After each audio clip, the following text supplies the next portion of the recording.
రోజుకి 100 రూపాయల ఖర్చుతో ఈ మహాలయ పక్షాల్లో మీ పితృదేవతలకు కాశీ మహాక్షేత్రంలో సెప్టెంబర్ 8 నుండి 21 వరకు జరిగే తిలాహోమంలో పాల్గొనండి.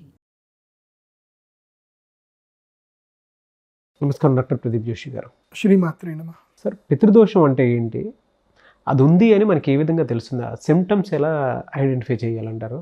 అంటే దానికి రెమెడీస్ ఏమైనా ఉన్నాయా? శ్రీ గురుభ్యో నమః. శ్రీమాత్రే నమః. పితృదోషం అంటే చాలామందికి దాని పూర్తిగా అవగాహన ఉండదు. పూర్తిగా అవగాహన లేకుండా ఏదో చెప్తానే ఉంటారు. ఈ పితృదోషం అనేది ఏంటంటే కనుక కేటగిరైజ్డ్ అయి ఉంటుంది.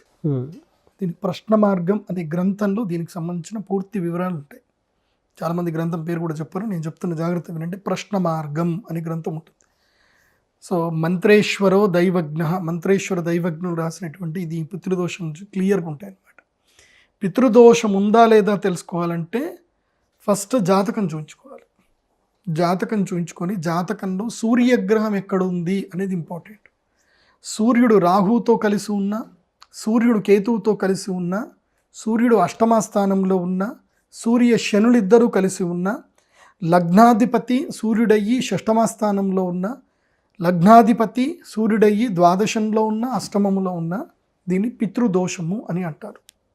అలాగే సూర్యుడు తులారాశిలో ఉన్న, అది పితృదోషమే. ఎవరెవరైతే కనుక కార్తీక మాసంలో పుడతారో వాళ్ళందరికీ కూడా మోస్ట్లీ పితృదోషం ఉంటుంది. నవంబర్లో పుట్టేటువంటి వాళ్ళందరికీ కూడా మోస్ట్లీ పితృదోషం ఉంటుంది.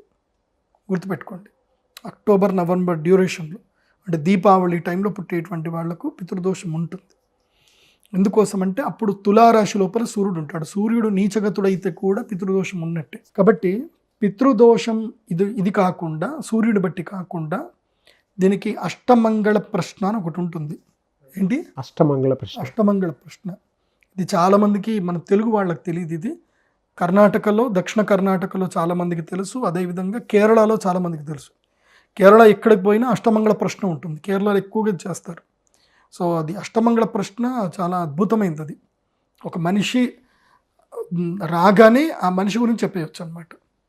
ఇప్పుడు నేను చేసేది కూడా అదే. ఇప్పుడు నా దగ్గరికి ఎవరైనా జాతకం చూపించుకోవడానికి వస్తారు కదా, జాతకం చూస్తూనే ఆ వ్యక్తి వచ్చినటువంటి యొక్క వేషధారణ, భూషణ, వచ్చినటువంటి సమయము, సాముద్రిక లక్షణము, తర్వాత జాతకము, లగ్నము, వచ్చినటువంటి లగ్నము, దాన్ని బట్టి వాళ్ళ జాతకం టకాటకా చెప్పేయడమే ఉంటుంది. నేను చెప్పేదానికి మోస్ట్లీ అందరు వేసే ఉంటారు. నేను ఆల్రెడీ చెప్పాను కదా, నా జాతకం చెప్పే పద్ధతి ఎట్లా ఉంటుంది. రాగానే ఫస్ట్ వాళ్ళ గురించి చెప్తాను, చెప్పి ఇది రైటా కరెక్టేనా నేను చెప్పింది అని అడుగుతాను. కరెక్ట్ అని అంటే then I will proceed to prediction. లేదంటే మీ కన్సల్టేషన్ ఫీజు తీసుకొని మీరు వెళ్ళిపోమని చెప్తాను. ఇప్పుడు నా దగ్గర మోమాటాలు ఉండవు. సో పితృదోషం గురించి తెలుసుకునే దానికి మస్ట్ ఇది బాగా అబ్జర్వ్ చేయండి. పితృదోషం అంటే కేవలం తండ్రి మాత్రమే కాదు, తల్లి, అన్నదమ్ములు, అక్క చెల్లెళ్ళు, తాతలు, ముత్తాతలు, అమ్మమ్మలు, నానమ్మలు, వీళ్ళందరూ వస్తారు దీంట్లోకి. ఓన్లీ తండ్రి తరఫున తాతలు మాత్రం రారు, అందరూ వస్తారు. స్త్రీ దోషం అని కూడా ఉంటుంది దీంట్లోనే కేటగిరైజ్డ్.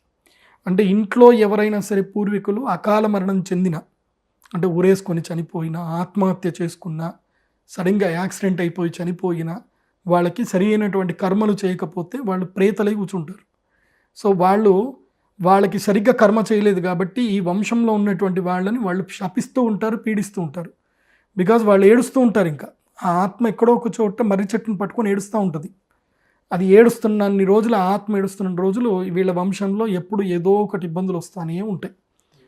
ఎలాంటి ఇబ్బందులు ఉంటే మెయిన్గా ఏంటంటే వంశములో పుంసత్వం లేకపోవడం, అంటే ఇంట్లో నపుంసకులు పుట్టడం, పుంసత్వం లేకుండా పుట్టడం, తర్వాత ఆడవాళ్ళు మగవాళ్ళలాగా బిహేవ్ చేయడం, తర్వాత పీసీఓడి ఇష్యూస్ రావడం, ఎక్కువగా పోలిసిస్టిక్ ఓవర్ సిండ్రోమ్ అనేది రావడం అమ్మాయిలకైతే, ఆ తర్వాత వాళ్ళకి స్కిన్ ఎలర్జీస్ రావడము, కళ్ళకి సంబంధించిన నేత్ర వ్యాధులు రావడము, కంటి కింద ఎప్పుడు పూసలు రావడము, ఈ యొక్క కంటికి సంబంధించిన సమస్యలు రావడము, ముఖ్యంగా సంతాన సమస్యలు కలగడం పితృదోషానికి ప్రధాన కారణం.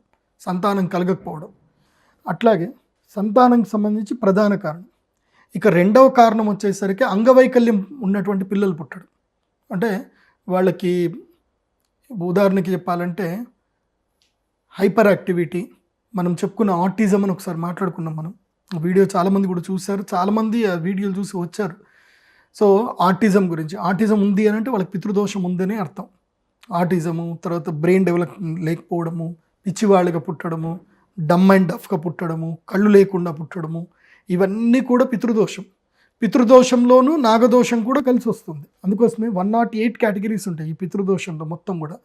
సో మనము ఏ తప్పు చేసినందుకు మనం ఈ శిక్ష అనుభవిస్తున్నాము అంటే అది అష్టమంగళ ప్రశ్నలోనే తెలుసుకోవాలి. ఇంకెవరూ చెప్పడానికి ఉండదు, అష్టమంగళ ప్రశ్నలోనే చెప్తారు.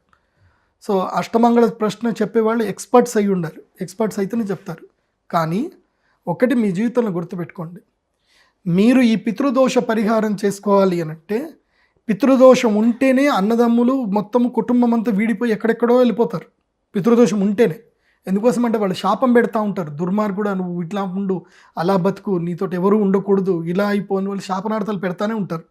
బికాజ్ వాళ్ళకి ప్రేత శాంతి సరిగ్గా చేయకపోవడం వల్ల ఏడుస్తారు. ఎందుకోసమంటే ఆ శరీరం అట్లాగే ఉంటుంది, సూక్ష్మ శరీరం, వేరే శరీరాన్ని పొందలేరు, వాళ్ళు ఉన్నత లోకానికి వెళ్ళలేరు, భయంకరమైన పీడ ఉంటుంది. ఆ పీడ ఎట్లా ఉంటుంది అనేది మీకు తెలియాలి అంటే మీకు నెట్ఫ్లిక్స్లో ఒక మూవీ ఉంటుంది, ప్యాసింజర్స్ అని ఒక మూవీ ఉంటుంది. ప్యాసింజర్స్ మూవీ చూడండి. ఒక వ్యక్తి ఏంటంటే కనుక వాళ్ళు స్పేస్ ట్రావెల్ చేస్తూ ఉంటాడు, వాడికి ఆల్ ఆఫ్ సడన్గా మెలకువ అయిపోతుంది. తీరా చూస్తే అక్కడ అందరూ పడుకొనే ఉంటారు, ఎవడు మెలకువ ఉండరు, వీడు ఒక్కడే ఉంటాడు. వీడికి తినడానికి ఏమి ఇంత కాన్స్ దొరుకుతాయి, అంతే ఇంత తినడానికి ఏవో నట్స్ లాంటివి దొరుకుతాయి, నీళ్లు దొరుకుతాయి, అంతకు మించి ఏమీ దొరకవు. బికాజ్ వీడు ఆర్డినరీ క్లయింట్ కాబట్టి. సో వీడు ఇంకా అక్కడనే ఇక తిరుగుతూ ఉంటాడు, ఇంకెవ్వరు కనపడరు, వాడికి ఎవరితోటి మాట్లాడడానికి ఉండదు, ఏమి ఉండదు, ఒక్కడే బతకాలి. ఒక్కసారి ఊహించుకోండి, అలా ఒక్కడే మీరు బతికితే ఎంత భయంకరంగా ఉంటుంది. ఎవరితోటి మాట్లాడడం లేదు, ఏమీ లేదు, ఎన్ని రోజులు బతుకుతారు అట్లా ఆనందంగా? అట్లా పితృదేవతలు ఆ ప్రేతలు ఏవైతే ఉంటాయో అట్లా కట్టుకొని ఉంటాయి. అందుకే నేను చాలా సందర్భంలో కొన్ని ఇళ్లలో చూశాను, నాకు తెలిసిన వాళ్ళ ఇల్లే ఉంది, వాళ్ళ ఇంట్లో వాళ్ళ అమ్మ వాళ్ళ నాన్న టార్చర్ తనలో తట్టుకోలేక ఆమె ఊరేసుకొని చచ్చిపోయింది. సరే, ఆమె చచ్చిపోయిన తర్వాత ఆ ఇంట్లో 3 ఆడపిల్లలు 2 మగపిల్లలు. ఆ తండ్రి అట్లాగే పెంచుతూ ఉన్నాడు వాళ్ళని. పెంచుతూ ఉండగా వాళ్ళ ఇంట్లో ఏం జరిగింది, వాళ్ళ అన్న ఎవరైతే 2 మగపిల్లలు పెద్ద మగపిల్లాడు ఉన్నాడో వాడి ఇంటి ఎదురుగా ఉండే బావిలో ఆల్ ఆఫ్ సడన్గా పోయి దూకి చచ్చిపోయాడు. ఎందుకు చచ్చిపోయాడో తెలియదు, కారణం తెలియదు. మంచి ఆస్తుంది, పాస్తుంది, ఉద్యోగం ఉంది, అన్నీ ఉన్నాయి. వాడు ఎందుకు దూకి చచ్చిపోయాడో తెలియదు. లక్కీగా వాడికి పెళ్లి కాలేదు కాబట్టి ఓకే, దూకి చచ్చిపోయాడు. అదైపోయిందా? తర్వాత ఈ 3 ఆడపిల్లల లోపల ఏంటంటే ఒక ఆడపిల్ల ఉంది, ఆవిడ హస్బెండ్ చచ్చిపోయాడు. సో ఆవిడ హస్బెండ్ చచ్చిపోయింది, ఆవిడ అట్లాగే ఉండిపోయింది. 2వ ఆవిడ ఉంది, ఆవిడకి క్యాన్సర్ రోగం వచ్చింది, ఆవిడ చచ్చిపోయింది. 3వ ఆవిడ ఉంది, 3వ ఆవిడకి 2 ఆడపిల్లలు, ఆ ఆడపిల్లలు 2 కూడా లవ్ మ్యారేజ్ చేసుకున్నారు, 2 కూడా నానా కష్టాలు పడుతున్నారు, 2కి డివోర్స్ అయిపోయి మళ్ళీ వచ్చి ఇంట్లో కూర్చున్నారు.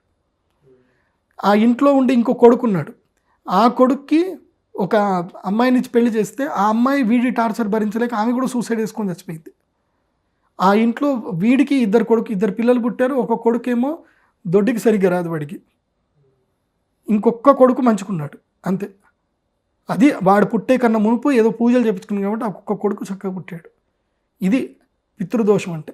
నేను ఆ కుటుంబం డైరెక్ట్గా చూశాను కాబట్టి. మరి ఎలా సార్ అంటే దీనికి రెమెడీ ఏంటి?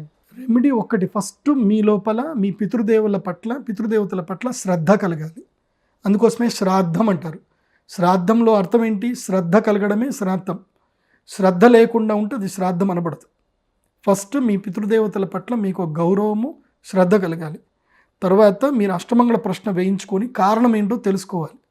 తెలుసుకొని 3 రోజుల నియమం ఉంటుంది. 3 రోజుల నియమంతో మీకు మీరుగా ప్రత్యేకంగా నారాయణ నాగబలి చేయించుకోవాలి. ఏంటి? ప్రత్యేకంగా. కొంతమంది నారాయణ నాగబలి చేయిస్తారు. ఎట్లా? 2000 రూపాయలు కడితే చాలు, 2000 5000 ఏమో కడితే చాలు. నాసిక్ త్రయంబకేశ్వర్కి వెళ్తే 5000 కడితే అందరినీ మూకుమ్మడి కూర్చోబెడతారు, అందరికీ దీక్షా వస్త్రాలు ఇస్తారు, అందరితోటి ఒక ఆయన మంత్రం చదువుతారు, అందరితో పూజ చేస్తారు. నాకు తెలిసైతే అది కరెక్ట్ కాదు. నారాయణ నాగబలి అనేటువంటిది ప్రత్యేకంగా మీ కుటుంబ సభ్యులందరూ రావాలి. అంటే రక్త సంబంధం ఉన్నటువంటి వాడు. ఇప్పుడు నీకున్న కొట్లాట అయ్యే ఆస్తిపాస్తులు తగాదాలని, కానీ ఆ 3 రోజుల పూజకు మాత్రం నోరు మూసుకొని వచ్చి కూర్చోవాలి. ఆస్తిపాస్తులు తగాదాలున్నా, నీ ముఖం నాకు చూసినా, మంట రేగుతున్నా, కాలుతున్నా, కోపాలు వస్తున్నా, ఆ 3 రోజులు మాత్రం అందరూ కలిసి పూజలో కూర్చోవాలి. ఆ నారాయణ నాగబలి చేయించాలి. ఎవరెవరైతే గనక అకాల మరణం చెందారో వాళ్ళందరి పేర్లు చెప్పుకోవాలి, వాళ్ళందరికీ చక్కగా తర్పణాలు వదలాలి, శ్రాద్ధ కర్మలు చేయాలి. ఆ 3 రోజులు దీక్షగా ఉండాలి. దీక్షగా ఉండి ఆ 3 రోజులు నదీ స్నానం రెగ్యులర్గా చేయాలి. అయ్యగారు ఒక మంత్రం ఇస్తారు, ఆ మంత్రాన్ని రెగ్యులర్గా చదవాలి. ఒక నియమంగా 3 రోజులు ఉండాలి. అంటే 3 రోజులు మైల పడినట్టుగా ఉండాలి. మైల పడినట్టుగా ఉండి అన్ని సంస్కారాలు ఉంటాయి. మళ్ళీ ఎట్లాగైతే చనిపోయిన వాళ్ళకి ఏది సంస్కారాలు ఉంటాయి అవన్నీ కూడా చేయించడం ఉంటుంది. అదొక పద్ధతి ఉంటుంది. ఆ పద్ధతి ప్రకారం చేయించి పితృశాంతి, పితృతర్పణము అవన్నీ కూడా చేయిస్తారు. అదొక పెద్ద పద్ధతి అది. అది కూడా శ్రేష్టమైన వ్యక్తుల దగ్గరనే చేయించుకోవాలి. మంత్రబలం బాగా ఉన్న వాళ్ళ దగ్గర చేయించుకోవాలి. ఏదో డబ్బుల కోసం పనిచేసే వాళ్ళ దగ్గర చేయించుకోవద్దు. వాళ్ళ దగ్గర మంత్రబలం ఉండాలి. మంత్రబలం ఉన్న వాళ్ళ దగ్గరనే చేయించుకోవాలి. ఎందుకోసం అంటే అది గనక శాపంగా ఆ బ్రాహ్మణుడు కూడా పట్టుకుందనుకో, ఆ బ్రాహ్మణుడు కూడా ఎందుకోసం అంటే సరిగ్గా చేయకపోతే ఆ వీళ్ళ కుటుంబం మీద శాపం పెట్టేటోళ్ళు ఆ బాపనైనా శాపం పెట్టకుండా ఉంటారా? ఆయన కూడా ఎంటపడతారు. నేను చూశాను కాబట్టి నారాయణ నాగబలి చేయించుకునేటప్పుడు పద్ధతిగా చేయించుకోండి. దీనికి నారాయణ నాగబలి ఒకటి పద్ధతి. దానికి ఐ ప్రిఫర్ హైలీ, నేను నా దగ్గర అయితే వచ్చే వాళ్ళకి నేను highly preferable, highly educated, highly evaluated person అయితే నేను రిఫర్ చేస్తాను. నేను ఎట్టి పరిస్థితుల్లో చేయించను. బికాస్ నా జాతక రీత్యా నేను అమ్మవారు ఉపాసన కాబట్టి నేను చేయించను. నా చేయితోటి అయితే నేను చేయించను. క్లారిటీగా చెప్తున్నా. ఎందుకోసమంటే ఇంత చెప్తున్నాడు, ఈయన ఏదో వేసుకుందాం అనుకుంటున్నాడు మీరు అనుకుంటారేమో, అంత సీన్ లేదు. నేను అమ్మవారు ఉపాసకుడిని. నేను కేవలం ప్రశ్న మాత్రం చేస్తాను. ప్రశ్న జ్యోతిష్యం వరకు నేను చూస్తాను. పరిహారం నేను చేయించను. నేను వేరే వాళ్ళతో చేయిస్తాను. నాకు దానికి సంబంధించిన స్పెషల్ పండితుల్ని నేను ఒక 10 మందిని పోషిస్తున్నాను. నేను పెట్టుకున్నాను. ఎందుకోసమంటే అయ్యా మీరు మహాపండితులు, మీరు వీటి కోసమే మీరు ఉన్నారు, మీరు తపస్సు సంపన్నులు, బాధల్లో ఉండేటువంటి వాళ్ళని మీరు ఉపశమనం చేయించండి అని చెప్తాను. కాబట్టి అలాంటి తపశ్శక్తి సంపన్నులు కొంతమంది ఉన్నారు. తర్వాత 2వ విధానం ఏంటంటే కాశీకి వెళ్ళడం. కాశీకి వెళ్ళి కాశీలో 13 రోజులు ఉండాలి. పితృదోషం ఉన్నటువంటి కాశీకి వెళ్ళాలి. కాశీలో 13 రోజులు ఉండాలి. కాశీలో నిద్ర చేయాలి. అలాగే కాశీలో ఉండేటువంటి అన్ని శివాలయాలు తిరగాలి. ఒక చెంబు పట్టుకోవాలి, గంగ నీళ్ళు తీసుకోవాలి, ఒక 5 లీటర్ల క్యాన్ చేతిలో పట్టుకోవాలి, ఒక చెంబు చేతిలో పట్టుకోవాలి, పంచగట్టుకోవాలి, కుటుంబం అంతా పోవాలి. ఎక్కడైనా శివాలయం కనిపించిందంటే నా చెంబు నీళ్ళు పోయిరా అనాలి. ఓం నమ శివ నీళ్ళు పోయాలి. పోసి ఇంత నువ్వులు వేయాలి. శివుడి మీద ఇంత నువ్వులు పెట్టి నీళ్లు పోసి దండం పెట్టాలి. మళ్ళీ నెక్స్ట్ ఇంకా ఏ శివాలయం ఉంది పోవాలి. కాశీలో ఉండే అన్ని శివాలయాలు అంటే మీకు ఎన్ని వీలైతే అన్ని శివాలయాలు ఆ 13 రోజులు దర్శనం చేసుకుంటూ శివుడికి పూజ చేయాలి.